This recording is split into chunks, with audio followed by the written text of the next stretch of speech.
Y bueno, seguimos con nuestra conversación de día jueves y tenemos invitado nuevo, pero realmente un honor porque está junto a nosotros Jorge Gómez, investigador de la Fundación para el Progreso y candidato a doctor en Historia. ¿Cómo estás, Jorge? Hola Mara, ¿bien y tú? Bien, bienvenido, llegó la hora.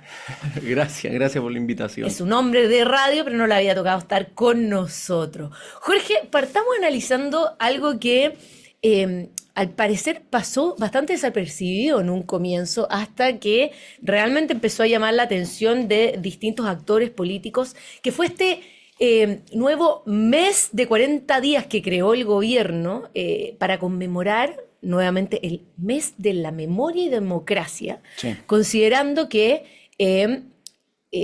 en nuestro mes de la patria, septiembre. Ahora, esto toma entre el 11 de septiembre y el 20 de octubre, que incluye dos fechas que son bastante divisorias en nuestro país, en un tiempo que, claro, es entendido como el mes de nuestra nación. Claro. Cuéntanos un poquito de esto para los auditores que no conocen este texto, estas orientaciones para el mes de la memoria. A ver, yo creo que pasó desapercibido y no debería pasar desapercibido. Este documento se titula Orientaciones para el mes de la memoria y la democracia y se plantea, esto es un documento que emite el Ministerio de Educación, como una estructura de orientaciones para guiar este mes, sobre todo en el caso de visitas a lugares de memoria.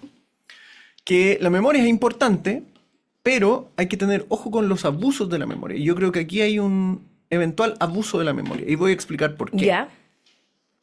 Este documento se plantea como una invitación al diálogo y el encuentro, ¿cierto? A nivel de estudiantes escolares, en el fondo, donde se plantea en el fondo que a través de la visita a lugares de memoria se produzca una reflexión situada y empática. Situada y empática, así lo dice el documento. Ahora, ¿qué es lo que a mí me llama la atención? Y esto es lo importante en términos como de, digámoslo así, reflexión histórica, aprendizaje en función del pasado, etcétera, es que a través de estas visitas lo que se insta al estudiante es a percibir el lugar y luego plasmar las emociones que se perciben en ese lugar. Y en torno a eso eventualmente reflexionar. ¿Cuál es el problema de esto? Es que eventualmente hay una apelación emocional sin mediar ninguna clase de juicio histórico o ninguna clase de evaluación histórica respecto a el acontecimiento en sí, el hecho histórico en sí, y además los elementos que obviamente acompañan todo ese trauma, en el fondo, digámoslo así. Y esto es interesante porque de alguna forma, ahí la pregunta que surge es, ¿dónde está la reflexión histórica en estas orientaciones? ¿Dónde está, de alguna manera, el juicio más allá del impacto emocional que te puede generar, ¿cierto?, visitar un lugar de memoria? Y no solo en el caso chileno, ¿cierto? Por ejemplo, si uno va a un lugar de memoria relacionado con el Holocausto, ¿cierto? Obviamente te va a generar un impacto emocional, pero supuesto. eso requiere también una reflexión histórica que se tiene que basar en otros elementos para una reflexión adecuada. Entonces, ¿qué es lo que pasa acá? Que este documento más bien apunta, a mi parecer, a la conformación de una memoria que podríamos definir como litúrgica. Litúrgica en el sentido de que no está mediado, ¿cierto?, una reflexión racional respecto al hecho traumático, sino más bien un proceso de repetición muy superficial, digámoslo así, respecto a ciertos preceptos. Y esto me parece que es un problema que ya distintos historiadores lo han abordado. Esto es una discusión que está en la historiografía que tiene que ver con el problema de la psicologización de la memoria. Es decir, cuando tú la memoria, en vez de construirla en base a los antecedentes históricos, el relato de los testigos, de las víctimas, simplemente lo construyes en función de apelaciones psicológicas, emocionales, que además, este es el punto clave, lo haces no con los protagonistas directos, sino con personas que eventualmente solamente tienen como cercanía el hecho en base a testimonios. Y yo creo que eso produce un riesgo en términos de abuso de memoria que después yo te puedo explicar con mayor detalle. Oye, pero qué interesante esto, pero además desde la perspectiva que este documento se está entregando a los niños a través del Ministerio de Educación. Exacto. O sea, se está haciendo este trabajo perdón, ¿cuál era el término de memoria? ¿Liturgia? Sí, claro, un tipo de liturgia con niños a raíz de la educación formal, que es la supuestamente estatal, la del Ministerio de Educación, pero además usando una terminología que no es correcta, porque ¿cuándo hemos hablado de mes de la memoria? Es algo que no existe y que se está Claro. implantando a la fuerza un poco. Claro, lo que pasa es que ahí entra el tema del abuso de memoria, porque Abuso de memoria, lo que ese tú lo ves vi. acá es que este documento son unas orientaciones que se entregan, ¿cierto?, a las escuelas, a los colegios, para que obviamente los docentes procedan en esa acción mediante las visitas a lugares de memoria. Insisto en el punto, el problema no es la memoria. Cuando tú construyes bien la memoria y, por ejemplo, evalúas en el caso chileno elementos no solo del hecho traumático, digámoslo así, sino que además, por ejemplo, otras variables que inciden en el desmoronamiento del Estado de Derecho, como la irrupción de la violencia política o la violencia política mediante discursos insurreccionales que desmoronan el marco de la democracia chilena en su contexto, tú vas permitiendo una reflexión más adecuada. Pero ¿cuál es el problema de la memoria litúrgica? Es que procedes a generar una lógica mecánica en este caso los estudiantes, donde la aproximación histórica y la evaluación histórica está totalmente vedada. Y ese es el problema, porque finalmente cuando tú apelas a una emocionalidad, también estás vedando lo que podríamos denominar como una trazabilidad histórica de los hechos. Es decir, el juicio sobre los hechos. Y eso me parece que se explica cuando tú, por ejemplo, dices el tema de el mes de la memoria en vez del mes de la patria. Ahí hay una, digámoslo así, una pretensión de un reemplazo muy sutil de una identidad, ¿cierto? La identidad en sutil, Chile no muy sutil. es que es sutil porque no se ha publicitado. Claro, claro. Pero en el fondo es sutil en el sentido que se hace, digámoslo así, no abiertamente, ¿cierto? Pero fíjate que cuando uno considera que nuestra identidad está construida en función del mes de la patria, todos asumimos que septiembre es el mes de la patria, pero cuando a las generaciones futuras, ¿cierto?, a los estudiantes que hoy día están en las escuelas, se les empieza a promover que en realidad septiembre es el mes de la memoria y la democracia, entonces hay un reemplazo de identidad. Y ahí el tema de la memoria entra en una tensión, porque la memoria también construye identidad. Pero, a mi parecer, acá lo que empieza a ocurrir es que tú tienes una memoria que al final se construye o se configura como un tabú que inhibe, ¿cierto?, este juicio crítico, por ejemplo, a cuál fue el rol de los actores que promovían la violencia política como medio revolucionario. Eso está vedado en la discusión. Hoy día se ha abierto un poco más, pero años atrás eso era prácticamente una especie de blasfemia, ¿cierto?, decir que había actores que promovían la violencia revolucionaria y que promovían la destrucción de la democracia porque la consideraban burguesa, que consideraban que el Estado de Derecho era una ficción. Y eso es parte de la tarea historiográfica, evaluar ese elemento. Y aquí hay un punto que me parece clave. Se construye esta memoria tabú que inhibe esa reflexión, pero además se produce una confusión porque se plantea que considerar esos elementos históricos se traduce en una especie de excomunión o una especie de justificación de los victimarios. Y no es así. Claro. En el fondo lo que tú tienes que comprender es cómo una sociedad llega al nivel de generar tal nivel de violencia que al final la violencia se desata por cualquier ámbito. Y yo creo que eso en estas propuestas, en estas orientaciones está totalmente vedado y eso me parece que es preocupante. Vamos un poco como a la visión un poquito más política o cultural de esto. ¿Cuál es la intencionalidad que hay detrás de esto? Porque claro, vemos todo este mecanismo de abuso de la memoria, pero sabemos que siempre esto tiene algunas aristas políticas o de intenciones de en el fondo generar un cambio cultural. A ver, yo creo que aquí es muy claro, hay tres, a mi parecer, tres problemas en términos político-ideológicos. Es que la memoria se empieza a utilizar como una manera de definir el presente. Y eso tú lo ves, por ejemplo, cuando eventualmente hay actores políticos que le piden a personas que hoy día son políticos que hagan un mea culpa respecto al pasado.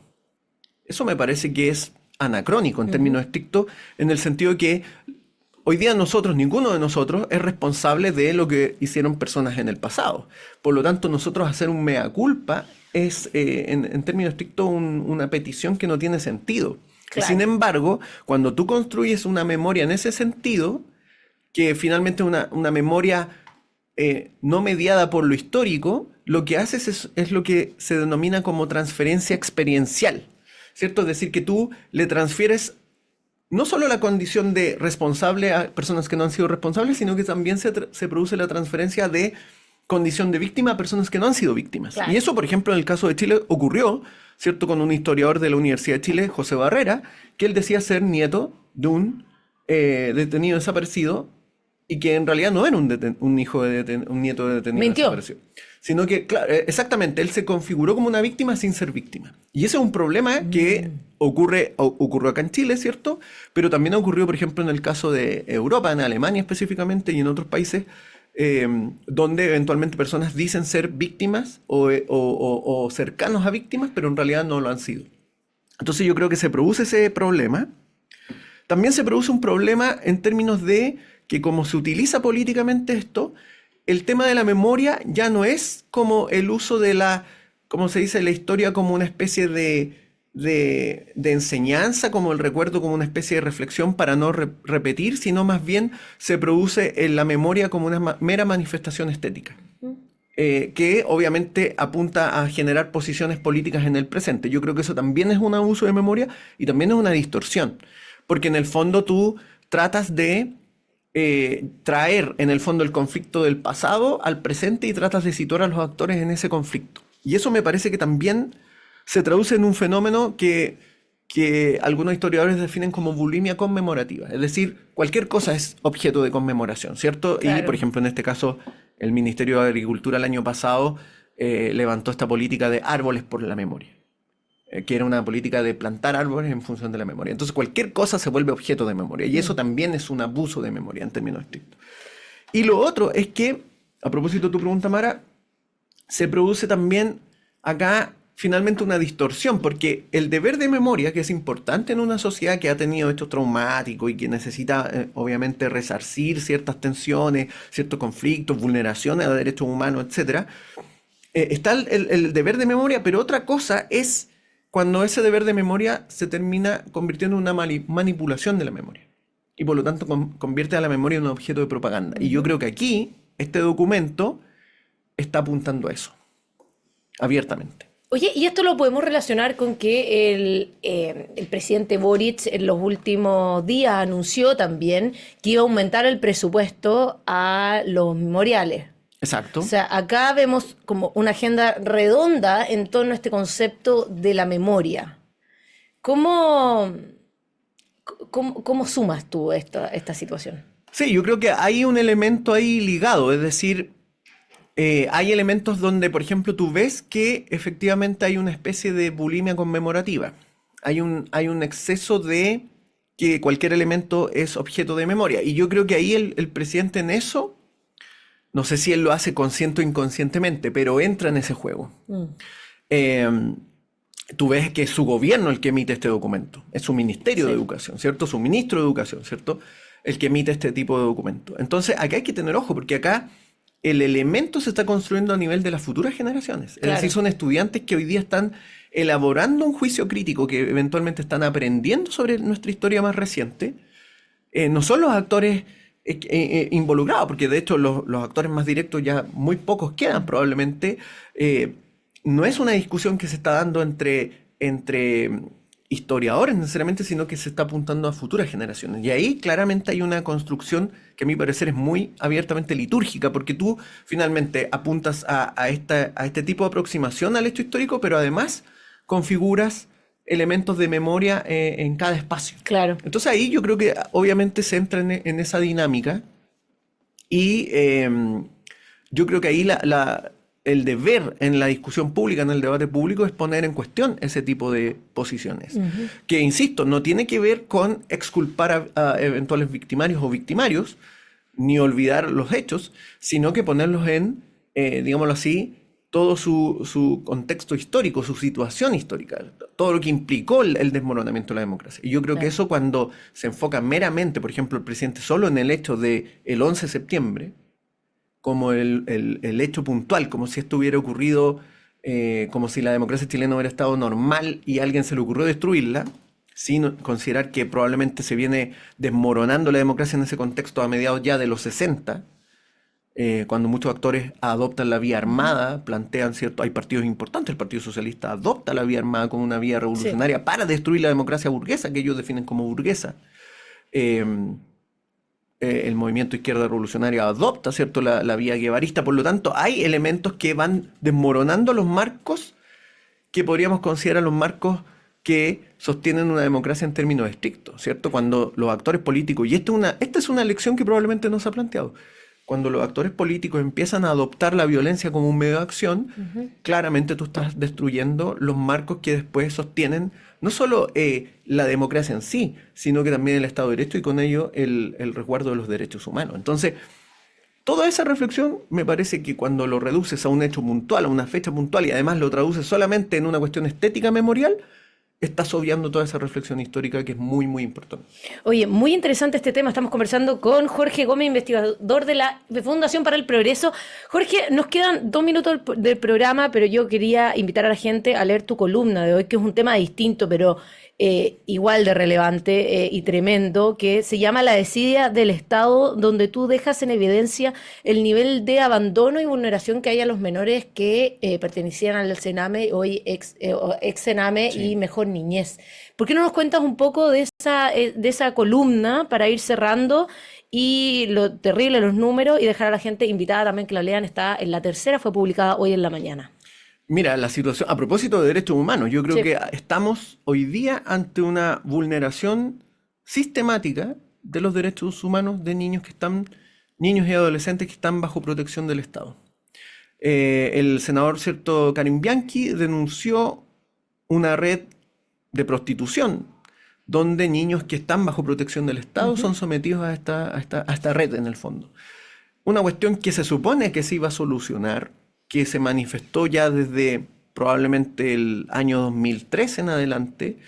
Hubo una serie de informes, el informe Geldres, han habido informes de la propia ONU, ha habido informes de distintos organismos, han existido comisiones, Sename 1, Sename 2, hubo acusaciones constitucionales, ¿cierto?, a Javiera Blanco, que luego fue nombrada por Michelle Bachelet como miembro del Consejo de Defensa del Estado, y lo que vemos es que el problema no se ha solucionado.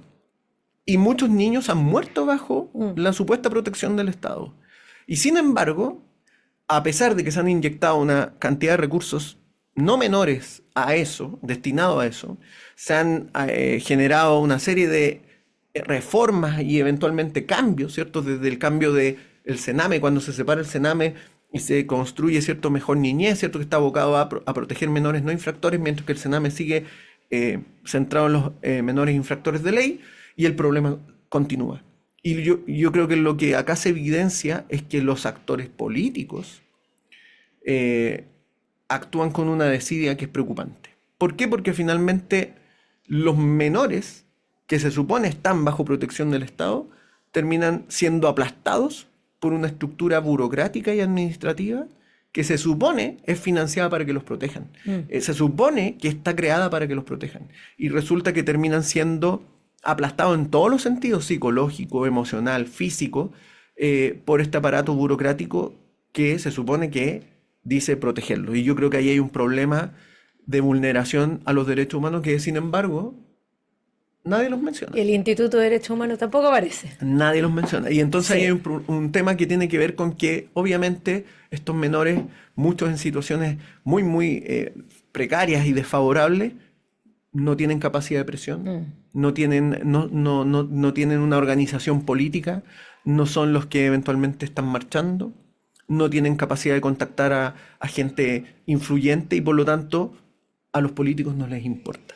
Y yo creo que ese es un problema grave en Chile y uno esperaría que alguien tomara en consideración esto y tratara de revertirlo. No, acá hubo hasta llantos en el Congreso. Sí, nos acordamos de eso. ¿Cierto? Hubo un informe.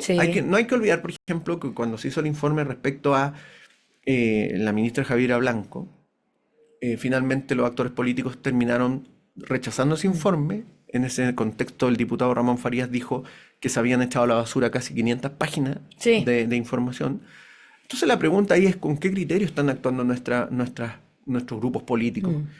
¿En qué están enfocados? Cuando probablemente debería ser uno de los principales temas que debería preocuparles, porque no solo son niños vulnerables, sino que están siendo vulnerados por el Estado. Claro, bajo su alero y su protección. Bueno, agradecer a Jorge Gómez, investigador de la Fundación para el Progreso, por haber estado con nosotros. Muchos temas, Cristóbal, vamos a tener que traer a Jorge a un viernes de entrevista en profundidad, porque nos quedamos cortos de tiempo con esta tremenda evaluación. Muchas gracias, Jorge, por haber estado con nosotros. Gracias a ti, Mara. Bueno, nosotros nos vamos a una breve pausa y ya volvemos con más. Llegó la hora.